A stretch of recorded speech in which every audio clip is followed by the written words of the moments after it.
Welcome, welcome, welcome. I know it's good morning, it's good afternoon, it's good evening somewhere in the world, and you are with the Crotchety Old Men podcast, and we welcome you to this episode. I'm here in the studio with my man George Crumley. How you doing, George? PC, I'm doing well. How about yourself? Man, I can't complain, brother. It's so good. It'd be two or three of me running around here. Well, we already talked about that, PC. Well, Hey, one's absolutely. enough. One's enough. Absolutely. One- Well, listen, we got a guest in the studio today. George, why don't you give us an introduction to who we got? Man, you always hear me talk about the special guest, but we really got a special guest today. It's Dr. Greg Henley. And Greg, he's a business educator, an entrepreneur, an author. He's founder of Nexxt Productions Inc. He's held several roles, several titles such as president, CFO, and has done 20 years of teaching entrepreneurship at Georgia State, University of South Florida, and the University of Tampa. And believe me, I could go on to talk about this gentleman's accolades and his accomplishments in life. But rather than that, I'd rather do this podcast so our audience can get a flavor of who he is and what are the things that he's accomplished. So without further ado, welcome, Greg. How you doing today? I'm doing just fine, George. It's great to be here, and thank you. Absolutely, absolutely. So just to tell a quick story is we had a preview of a film that Greg had produced about from slavery to becoming a billionaire. And I'll let Greg tell you the exact title of it, but it's the Alonzo Herndon story. And for those that are in Atlanta, may know that Alonzo Herndon was one of the first Black millionaires in Atlanta. And I thought it was very intriguing, considering the fact that my parents and second generation are all from Atlanta, so I somewhat knew the story. But I thought it was very engaging, and I thought it would be really great to have Greg come on and talk about the process of going through making the film, and then just talk about his background a little bit. So without further ado, Greg, you want to talk a little bit about the film? Sure. The name of the film is Slavery to Legacy, the Alonzo Herndon Story. And it was a thrill for me to put this together.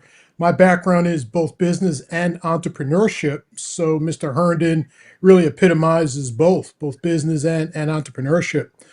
George, as you said, he was Atlanta's first Black millionaire. He is known for starting Atlanta Life Insurance Company in 1905. And one of the things a lot of people don't realize is Atlanta Life is still operating today. It's an amazing story.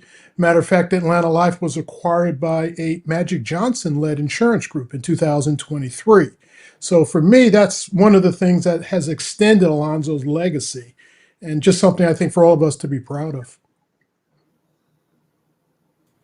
How So, much more do you want me to talk, George? I can talk for hours about this, but I don't think we want to.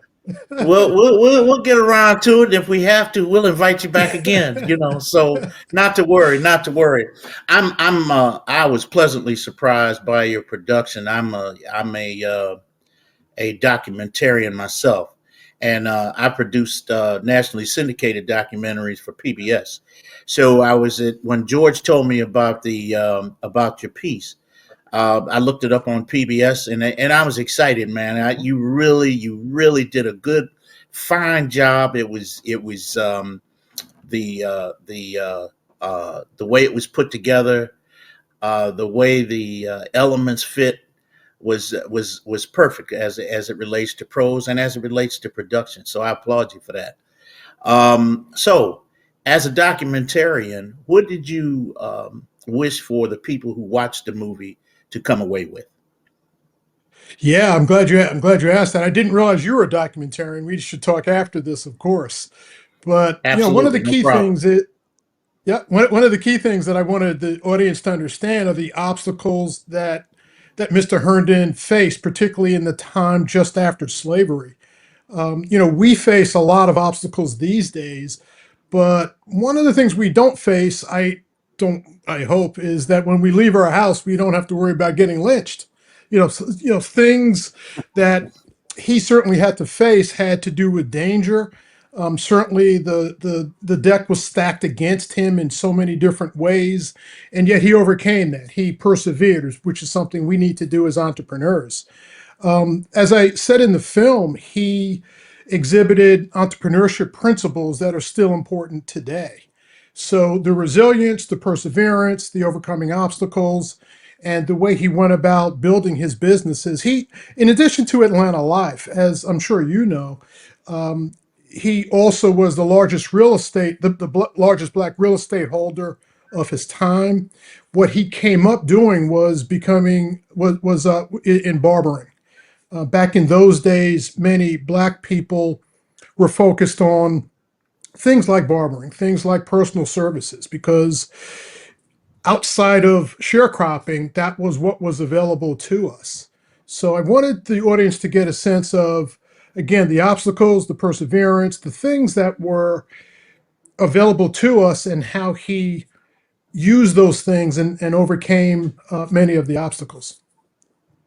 That's the important thing that I saw about your piece, because you put everything in context, and not in just in context, but in context the way black people lived back in the day. Now, Herndon Mhm. started out as a barber. So let's talk about the importance of diversifying your money. Because obviously that's what he did. And he kept on and kept on diversifying till it led up to this legacy. Yeah, I'd like to go a little bit further back first to before I answer your question. That is, he started out as a slave. His father was actually the slave owner, and his mother was an enslaved person that his father owned. He was actually kicked off his home right after the Civil War, so he really started, below.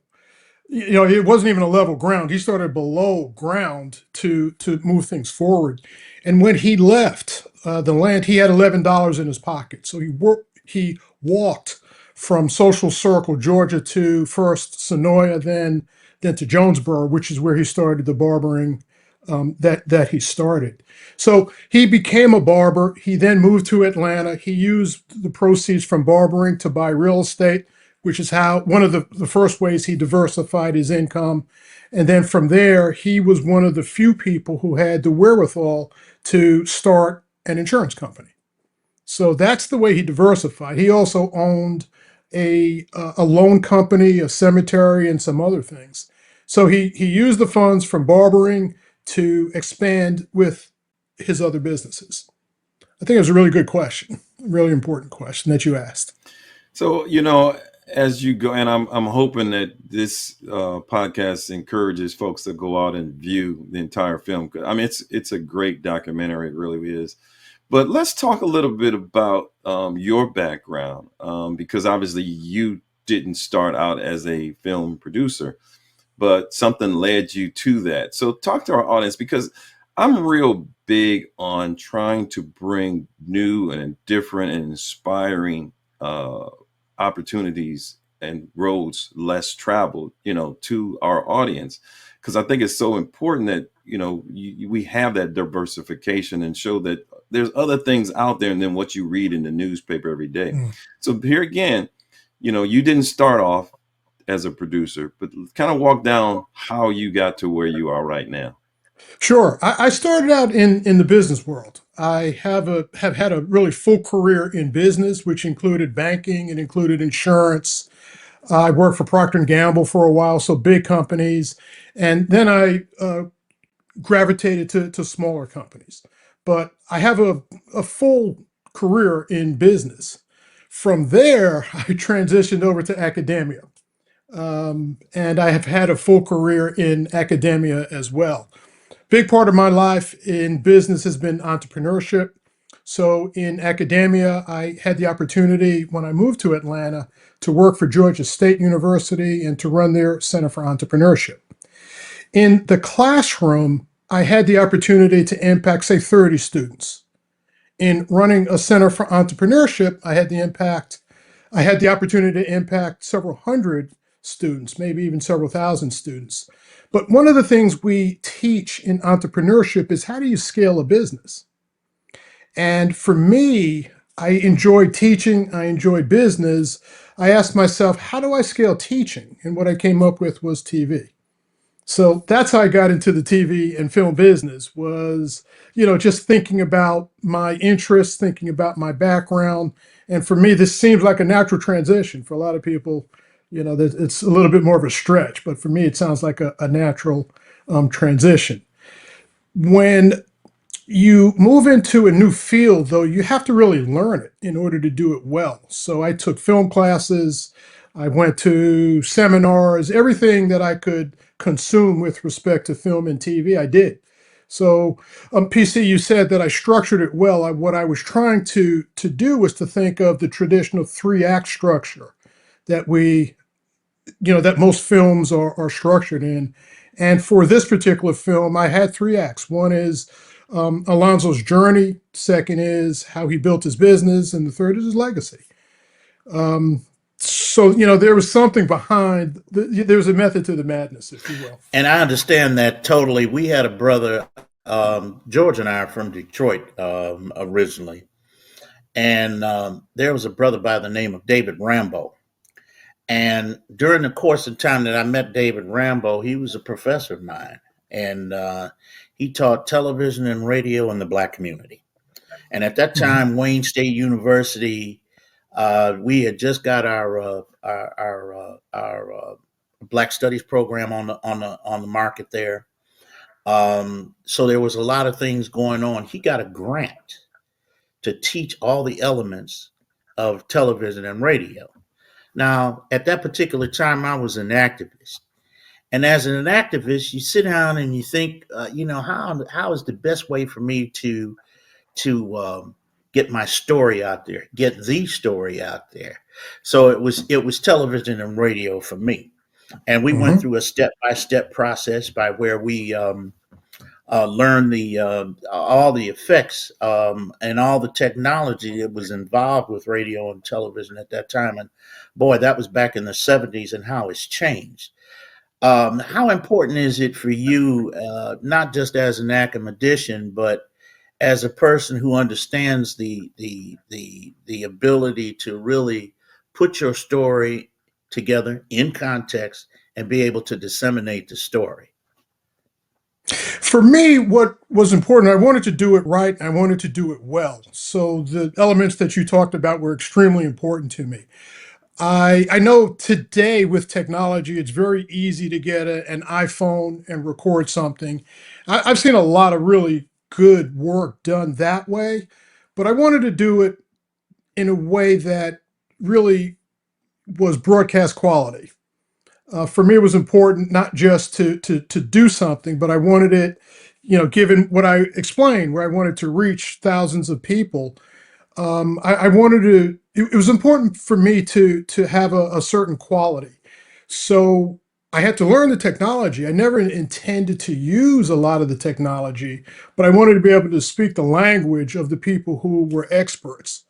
Of course, it didn't turn out that way, right? Where, the best laid plans of mice and men just don't, it just doesn't work that way. So, I actually learned enough so that I was behind the camera as well as in front of the camera, even though that wasn't the way I set out to do things. But the point that you're making, I wanted to do things in a way that was um, that was quality. So what was also important to me was to get PBS to say yes. So I put the Alonzo document, the Alonzo project, Alonzo film was the second one that I did. The first one that I did was one where I highlighted three Atlanta based entrepreneurs. And that was on Georgia Public Broadcasting. So again, getting it on TV, getting somebody to say yes was really important. And for me, it was a credibility marker and a way that established that the work that I've done was a quality piece. So who are your just curious, who are your underwriters that help you develop this piece? It was all self-funded. Is that right? I It was all self-funded. I used some savings. I did consulting work. I taught, in order to get the funds pay my own bills, but also to Wow. pay Wow. people who, yeah, to pay people who had expertise that I needed to, in order to help me. But yeah, the work itself was largely done by me, and the projects were self-funded.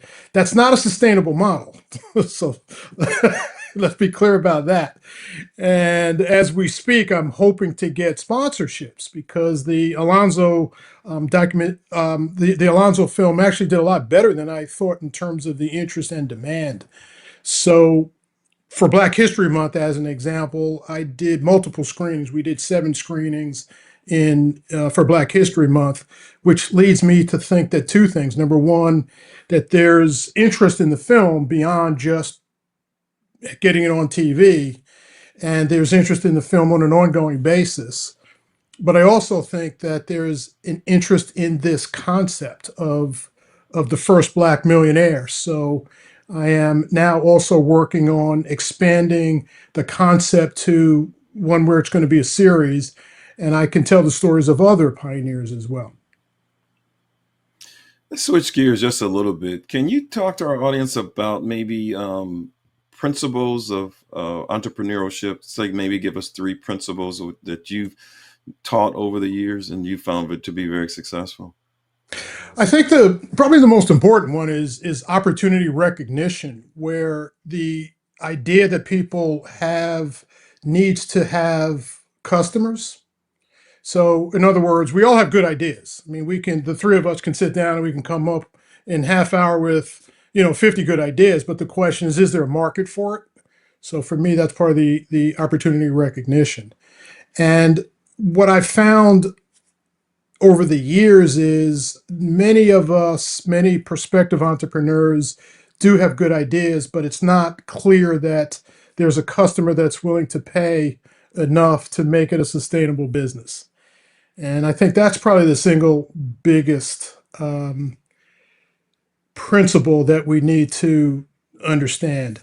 The second thing is timing is really, really important. That sometimes people are ahead of their time, sometimes people are behind times, and timing is really important for a concept to become a real business. What I tell my students a lot is let's make sure that we understand, is your concept, is it a hobby or is it a real business opportunity? And that's one of the things I'm going through with the film as well. Is this a hobby or is it a business opportunity?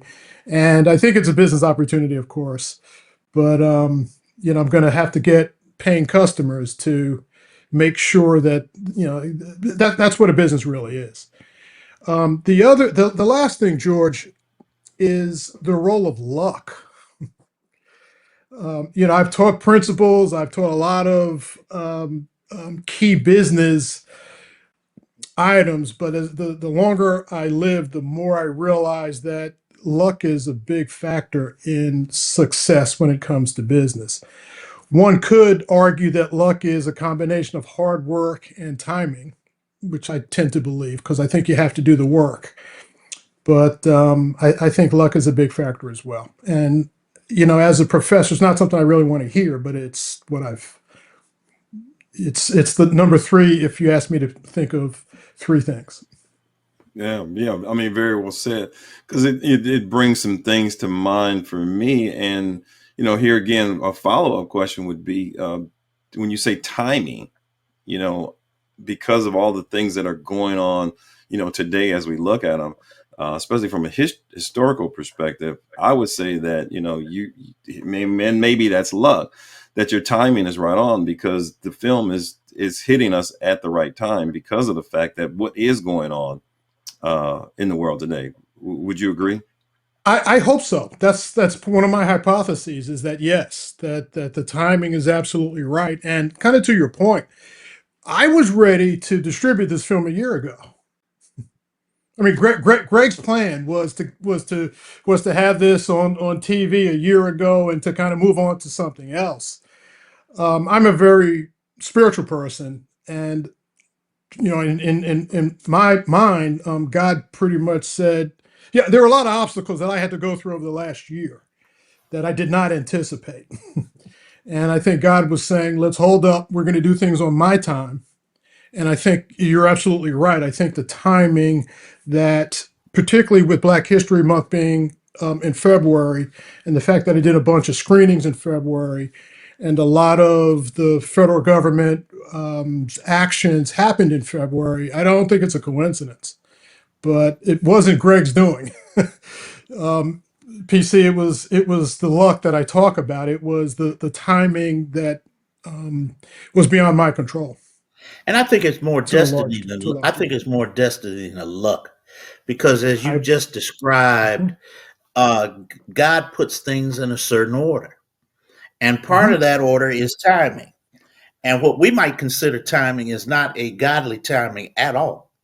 And we may not know, we may not understand why the timing is like it is, but it falls right in place like a piece of a puzzle. mhm. And that's the amazing thing, and that's the magical part of us as it relates to to any kind of creation we do, whether it's artistic, whether it's financial, whatever it might be. Agree 100%. I like the word destiny more so than the luck in this case. But yeah, just want to make sure that you and the audience understand it wasn't Greg. It was some divine intervention that slowed me down a lot slower than I intended to move. Oh yeah, yeah. Let's I talk. mean, Go ahead, go ahead. George. No, go ahead, PC. Let's get back to the film for a second. There was something interesting that was said to me that struck a serious chord. And what that was it talked about as you were talking about the second stanza of this piece. You were talking about the importance of what was going on around at the time. And Mhm. a lot of people rely upon the Constitution. And there was a piece that was said in there that the Constitution actually was a pro-slavery document and not a Mhm. document that necessarily freed us or whatever. Can you speak to that? It's very timely as well. So I got to be careful how I speak to it. No, you But don't. yes, You with yes, the crotchety old man. Just spit it out. but yes, I interviewed a number of different people for the film. I've got HBCU presidents in there. I've got historians in there, and I have a number of college professors in there. So one of the people who I had the opportunity to interview is a college professor who is an expert on history and the Constitution, and he stated extremely uh, very specifically that the Constitution is a document that is pro-slavery because it allowed the laws for slavery and marriage and some other things to reside with the states. And we know that the states, particularly the southern states, were very pro slavery. And the interesting thing to me is that those who I interviewed were a very diverse set of individuals, and this professor happened to be this expert who talked about the Constitution being a pro-slavery document was a white professor. Exactly. And that's what tweaked my Hmm. ear and my imagination as well. Now check this out. I'm looking at him talking about this being a pro-slavery document. The fact that he mentioned at the time that it was about the state's decision and Hmm. whatnot. As we look at what's going on today, the government Hmm. is constantly moving toward the Hmm. states going back to determining whether you're going to have abortion, whether you're going to have education or not, whether you're going to have all these things. So I like the way the piece brought that out and how it relates to today. Yeah, actually, glad you brought that up. It's something else that I'm glad you brought up. One of the things that I've seen over the last few centuries is that, particularly once we came out of slavery, it was the federal government that provided a lot of the protection and guidance for Black men and women. And that's who we depended on for much of our advancement. And I think today that is being Um, Creating that is being, I'm sorry, George, go ahead, creating a please. lot of uncertainty. I'll say it like that. Thank you. Thank you. It's creating a lot of uncertainty because yes, the federal government is not providing the protection that we have needed and become accustomed to as people of color. I think it's more than just black men and women, but people Oh of yeah. color. Yeah, I agree 100%. I mean, it because when you put it back to the states, it's you're putting it into an individual body, and that individual body can decide, how they want to run anything from A to Z. So Hmm. now you got to look at which state is going to be favorable to you as an individual as you pursue your goals on a day-to-day basis. So yeah, it makes things a lot muddier than they are right now. So Hmm. yeah. So let me ask. I mean, you interviewed Andrew Young, Hmm. and I always respected this gentleman. Can you give me a little background on how you approached that interview? A man of his, obviously that's been in position that he's been in. It's like, what question do you ask him first? He Yeah. provides so much knowledge. Just kind of give us a tidbit of how that interview went. Well, one of the things, George, that you talked about early in our conversations was how I put the film together. So let me kind of go back there. As I said, I was fortunate enough to be able to interview a number of different people, and in order to get them to say yes, you have to use a lot of different methods. So with Andrew Young in particular, I saw that he was doing a book signing in the Greenbrier Mall. This is probably 7, 8 years ago. And I knew I wanted to interview him for actually my first production. So I went to his book signing. I bought a book. And I happened to have on my Georgia State blue shirt. So he has a school at Georgia State. So he saw the blue shirt. So there was a little recognition that I used in order to introduce myself.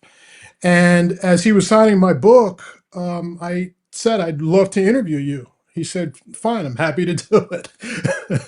It's still a long story that I won't bore you with to actually get to him because the card he gave me didn't have his contact information on it. But when I was able to sit down with him, the first thing I said was, thank you, because my generation understands what you went through to get us the opportunities that we have. And I think at the time he had said something that the Black Lives Matter, they were mad at him because he said something. So he kind of appreciated me saying thank you, but he said you don't have to thank me. And I thought that was very telling about who he is and what he's about. But the interview itself was really, really easy. I told him what I was doing, which was I wanted him to talk about business and entrepreneurship. And he said, thank you there too, because many people come to interview him and want to talk about Martin Luther King and civil rights. Right, right. And he said that's fine, but I'm glad you're talking to me about something else.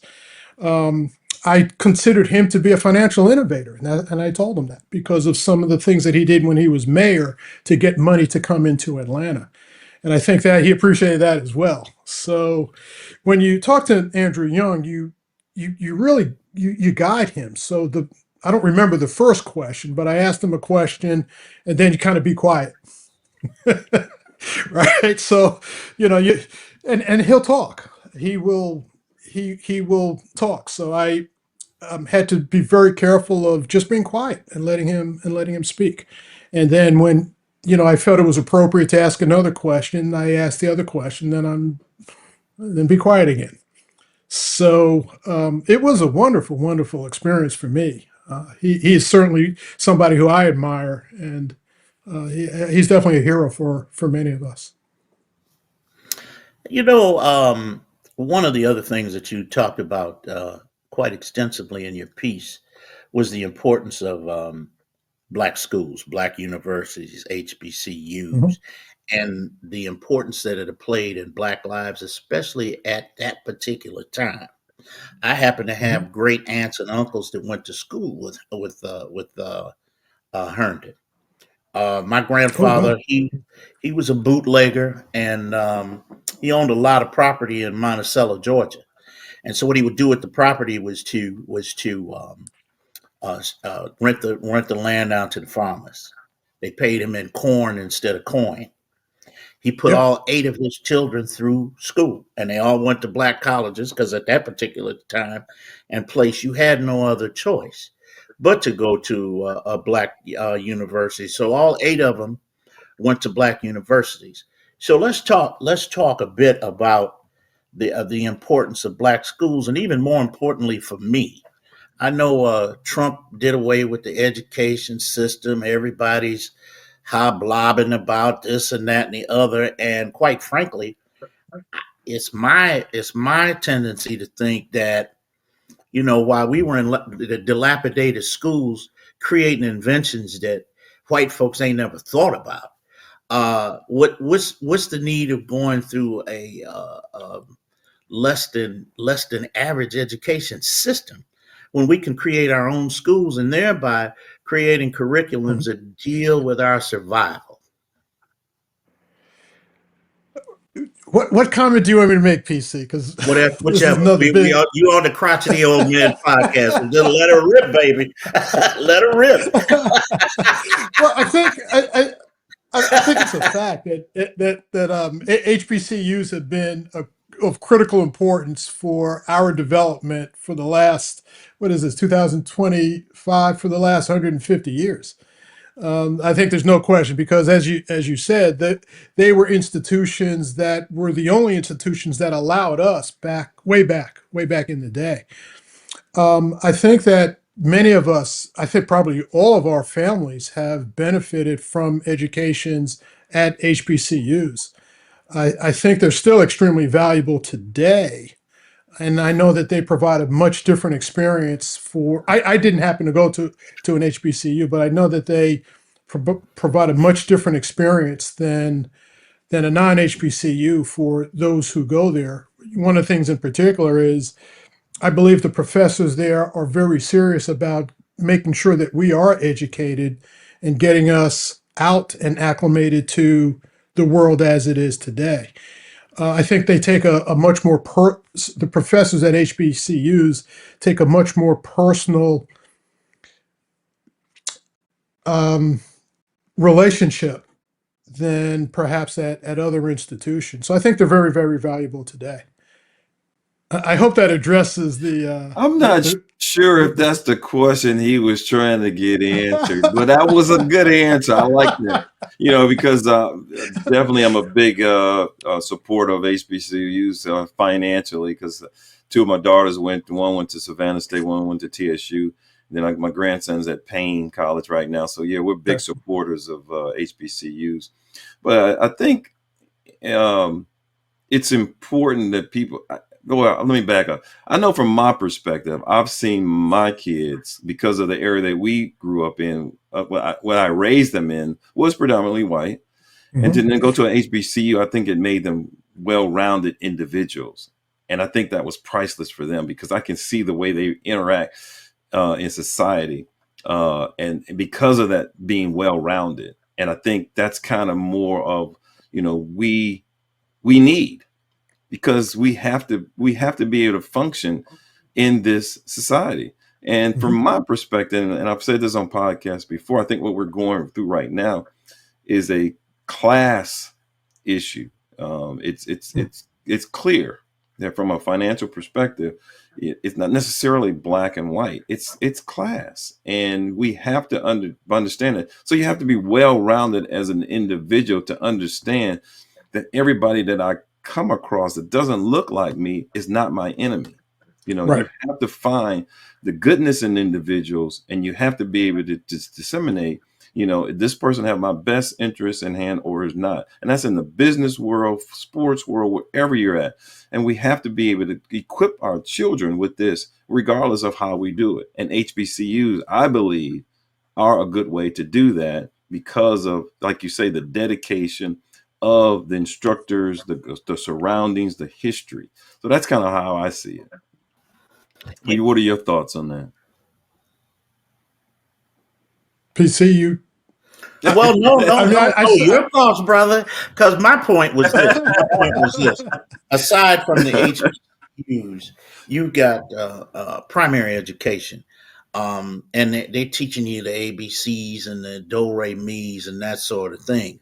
But what they've taken out of the schools is so important to our survival because we have to do things a little differently as Black people in the United States. So, Mhm. um, my stepson went to a a school that was African centered, and in that process, he learned how to grow vegetables. It taught academicians for the acumen person. It taught music for those who were musicians, art for those that were artists, and vocations that were taught for the handy. And back in the day when George and I were going, and probably you too, when we were going to high school, we had all of those vocational things. We Yep. had all the things that we really needed to be able to survive in this world. And when you think about 60s and 70s, Black people were doing well. And why were they doing well? They were doing well because they had those kinds of educational processes in place in order to apply to their lifestyle and did well. It wasn't until desegregation, and this is just my opinion now. It wasn't until desegregation everything fell apart to me. What say you, sir? There's not a whole lot I can argue with. I'm not sure that things fell apart. I don't agree that things fell apart with And that's okay. desegregation, That's but I think okay. it. No, I think though it provided a whole different set of challenges, and I think we're still grappling with some of the challenges even today. But I think to kind of go back to the original concept of the HBCUs, I think HBCUs play a very critical role for many of us. And I know you didn't quite ask this, but to go back to the film, the Herndons as a family were one of the largest contributors to HBCUs, black men and women of their time. So I wanted to tie that into this conversation. Uh, Go ahead, PC. You look like yeah, you yeah. want to I add got one something. more thing. I don't know how much more time we have, George, but let me just sneak No, this. man, I've got a couple more questions. So yeah, yeah, we got more time. We got time. Go ahead, PC. I did some research. They talk about behind every good man is a good woman.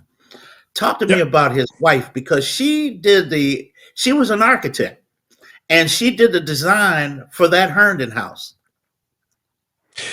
His first wife, Adrian, Yes. was she did the design for the house, and Alonzo, with his background in real estate, the two of them together built the house. But Adrian was an artist. She was an actress, but she was also a professor at Atlanta University, which is where she went. So coming back to the HBCUs, she not only was educated there, but she also taught there after graduating. One of the connections that I believe she made with Alonzo was with W.E.B. Du Bois, and Alonzo, it is said, particularly by Ambassador Young, he funded the meeting, the Niagara meeting, that was the precursor to the NAACP. I know I'm kind of shifting gears a little bit, but there is a deep connection between Alonzo's civic involvement and his first wife. And I think, as you were saying, behind every successful man is that successful woman. And I think Adrian really influenced Alonzo's life in a very significant way. I wanted to kind of jump into succession. Mm. Here Mhm. again, this started out as Atlanta Life was, I would say, considered as a family business because it was him. He started it. He did push it over to his son when he passed away, but then his son, as I remember, didn't have any kids. Mhm. So, in with that thought, I look at other Atlanta-based businesses, especially on Auburn Avenue. There was Pasco's. There was a drugstore, something in Yates. I can't remember. My dad used to tell me about. But one of the things that always I was always curious about was, why didn't the children continue these businesses? So in your interviews, did you ever get any kind of um, succession information as far as why the children never took on these businesses to make them continue to as of today? Obviously, Atlanta Life still exists today, but it's not family owned anymore. But I'm trying to understand that. George, I think there are some examples of businesses that have gone down to the kids. I think in the Herndon's case, Alonzo did specifically groom his son Norris to run the business. And Norris did run the business, and matter of fact, took it to new heights. So from father to son, that succession, that legacy continued, which, is a point that I did make in the film because I think it was really important and is part of Alonzo's legacy. Because Norris didn't have kids, what he did was he brought in professional managers. He also took much of his shares, contributed first to First Congregational Church, and also put the rest of the shares in a foundation so that it would remain in black hands for forever, was what Norris's thinking was. But because he had no kids, he was not able to continue within the family. Now, I have been approached by a couple people from the family as a result of the film. I'm actually in active conversations with a Brandon Herndon, who, if you go back to Alonzo's time, I think his grandfather was related to Alonzo, but it's not a direct connection to Alonzo. What I was going to point out, though, as another example of where succession has worked, is with the Russell family here in Atlanta. Herman Russell is probably the entrepreneur who is best known here in Atlanta. And when he passed away, he passed his empire, which was also in construction, to his sons. And his sons, I believe, do have. I'm confident do have sons. I don't know what the next plans are, but the sons have grown the business and are doing some, I think, fairly significant things here in Atlanta to help particularly Black entrepreneurs.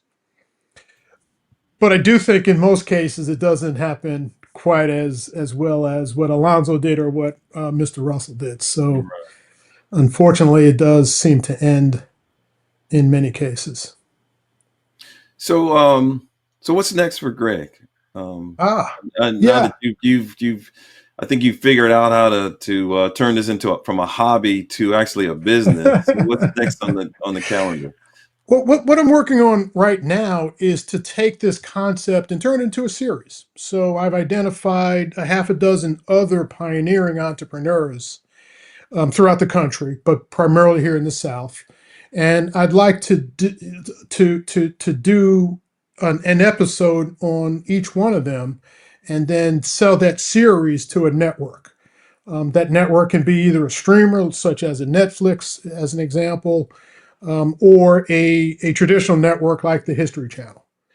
But the idea is because of the interest I've gotten with this, I think there's a larger interest than just Atlanta, and I'm essentially trying to go national with the concept. Great. Well, I really So that's one area. Yeah. All right. Well, I've really enjoyed this interview and you sharing with our audience your background and more information about the movie. And I hope they go out and support the movie, and so that you, like you say, you can make more. PC, did you have any additional questions before we close it up today? No. I'm just glad I had a chance to sit with this brother and exchange ideas and exchange his concept. And I pray with any luck that you will continue. And I'm looking forward to the series because there is a lot of stories. There are a lot of stories around the country, and everybody's done it differently. It's like the movie The Banker, where the Yep. brother was buying real estate and that sort of thing. And we need to tell these stories because, as the African phrase goes, that the reason why the lion is killed is because the hunter tells the story. But we should allow the lion to tell the story see how many hunters have been killed. So my applause to you, brother. I hope you keep it up. You definitely have a good product, that's for sure. Well, I very much appreciate it, and I appreciate you guys doing this podcast. And same thing. I hope you guys keep it up, and I know you're influencing a lot of good people. Well, good, good. Well, PC, I know you just told that story, but you got many more. So what kind of words of wisdom you got to send us home with today? Because we can't end without something. I mean, you just did a good one, but what else you got over there in your bag? Oh, here we go. We make art to connect, not to stroke our egos, not to win awards, not as bragging rights or achievement, not to compete, compare, or replicate, not to pretend. We make art to connect. All right. All Very right. well said. Definitely. Thank you, And sir. as we always say on the Crotchety Old Man podcast, hey, if you didn't know, now you Now know. you know. Peace out, Thanks everybody. again, Greg. Take care. Take care. Be safe. Thank you much. Peace.